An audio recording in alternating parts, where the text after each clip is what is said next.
Compass দিয়ে scale দিয়ে সঠিকভাবে মাপবা, বুঝতে পারিস সব? হ্যাঁ,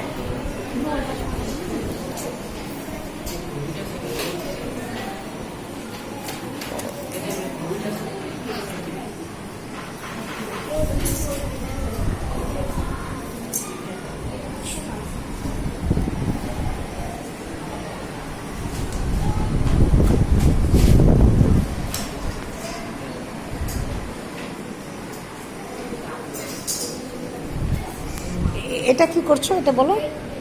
এটা এটা কি করছো? এটা হলো সমকোণী ত্রিভুজটা আর কি লম্ব আকারে এঁকে, হ্যাঁ, তারপরে সমকোণী ত্রিভুজ। এরপরে এরপরে কি করবা? এখানে হলো এর হলো বাহুগুলো আমরা লিখবো, মাপবো, তারপরে তৈরি। হ্যাঁ, বাহুগুলো মেপে মেপে এখানে লিখবা যে এই বাহুটা ভূমি বা সন্নিহিত বাহু কত, যদি এটা একটা আমরা কোণ ধরি তাহলে ভূমি কত, এই বিপরীত বাহুটা কত, বা লম্বটা কত সেন্টিমিটার নিয়েছো, পরিমাপ করে করে এখানে পাশে লিখবা। তারপর আমরা একটা সম্পর্ক খুঁজবো। হ্যাঁ, তুমি কি করছো? এই পাশে করেছো তো দেখি,